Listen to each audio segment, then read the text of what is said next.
Along Came a Spider is the ninth episode of Transformers Animated. In it, it's Halloween, and someone from Optimus's past comes back to visit. Shenanigans ensue.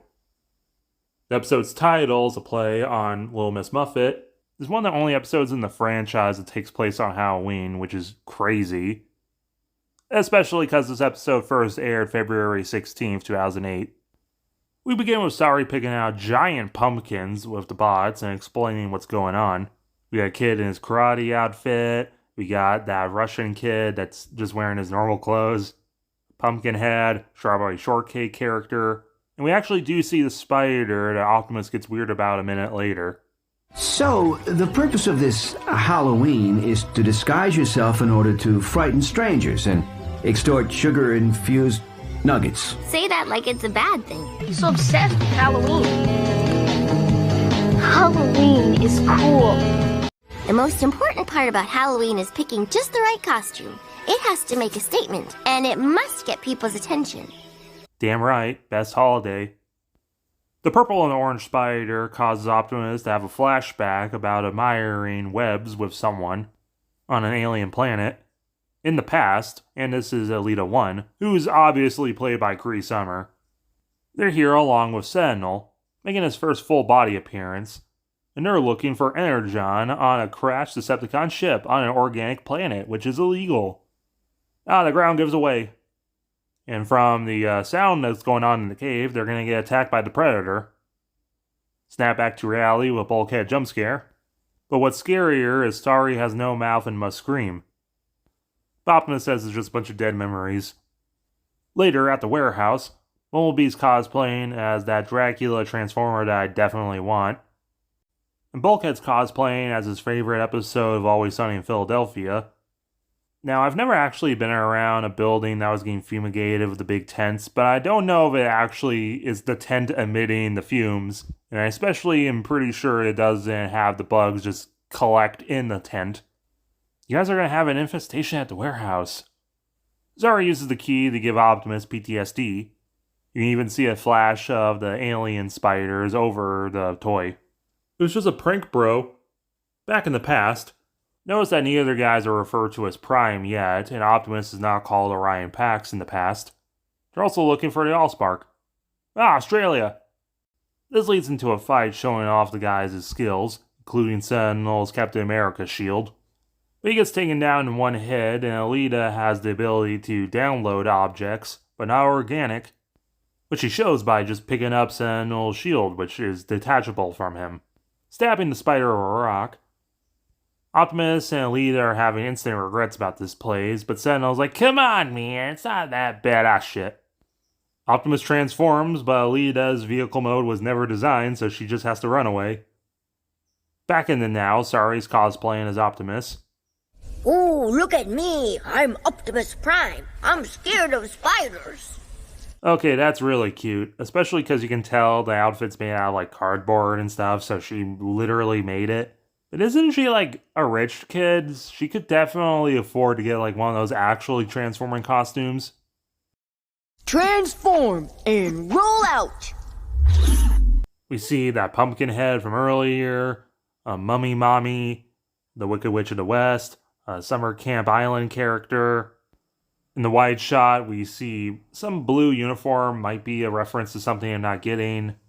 The Strawberry Shortcake character from earlier. Just Bumblebee, which is kind of weird that they're not like excited to see Bumblebee right behind them. A Blanket Ghost, a kid that sounds like Ben 10 from episode 2, dressed like Flint from G.I. Joe. And two kids dressed like the skeletons from Karate Kid. Even one of them has their blonde hair poking out. Sari's trick-or-treating with Bumblebee as Bulkhead's gassing the town. But they're being watched in the full moon. Sari keeps losing her mouth in this episode. Optimus listens in to his teammates always, and he rolls out by himself. Where exactly Prowl and Ratchet is during this episode, I don't know. Optimus flashbacks and drives and finds the Decepticon ship, covered in G1 props. And even a Beast Wars prop. And eggs. This leads into a sticky situation. Alita somehow finds him and saves him. Oh, she has the power to copy. I get it. She has his grappling hook. and Energon's very unstable and explosive. But unfortunately, Alita's copying skills fail her and she falls, seemingly to her death. Sentinel shows up fashionably late just to see Alita 1 exploded, given an actually kind of reasonable reason why Sentinel hates him. Huge alien life forms? Coming to Earth? You gotta be kidding! Oh, right. Well, that's horrifying.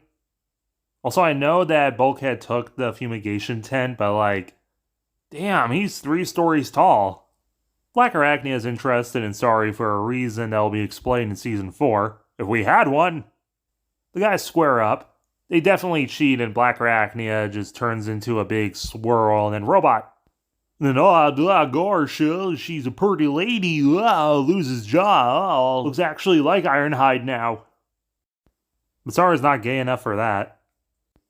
Well, I don't know, she got them fangs, and she's able to drain 2 guys. I still hit it. The venom's so good, not even a Sorry jumpstart can save them. So Black Arachnia just wants to leave with her.